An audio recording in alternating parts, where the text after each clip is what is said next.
നമ്മുടെ കട്ടക്കൊമ്പൻ പ്രതീക്ഷകൾ നശിപ്പിച്ച് പൊന്തക്കാടിനുള്ളിലേക്ക് കയറി. സന്ധ്യാസമയമായതിനാൽ അവൻ അധിക സമയം അതിനുള്ളിൽ നിൽക്കില്ല എന്ന് ഉറപ്പായിരുന്നു. കാരണം സന്ധ്യയായാൽ കൊതുകിന്റെ ശല്യം കൂടും, പ്രത്യേകിച്ച് ഇതുപോലെയുള്ള പൊന്തക്കാടിനുള്ളിൽ. അതിനാൽ അവൻ വേഗം പുറത്തു വരുമെന്ന് അവിടെ സ്ഥിരമായി താമസിക്കുന്നവർ എന്നോട് പറഞ്ഞിരുന്നു.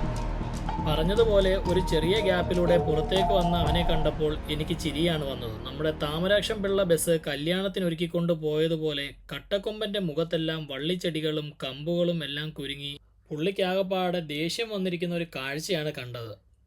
മുഖത്ത് കുരുങ്ങിക്കിടന്നതെല്ലാം മുമ്പിലേക്കാഞ്ഞ് താഴേക്ക് തെറിപ്പിച്ചു. അപ്പോഴാണ് കട്ടക്കൊമ്പനൊരു ആശ്വാസമായത്. പതുക്കെ അവിടെ നിന്ന് അതെല്ലാം കഴിക്കാൻ തുടങ്ങി. എന്തായാലും കിട്ടിയതല്ലേ, കളയണ്ട എന്ന് ചിന്തിച്ചു കാണും. പതുക്കെ പതുക്കെ കഴിച്ചുകൊണ്ട് പുറത്തേക്ക് വരുന്ന കാഴ്ചയാണ് ഈ കാണുന്നത്.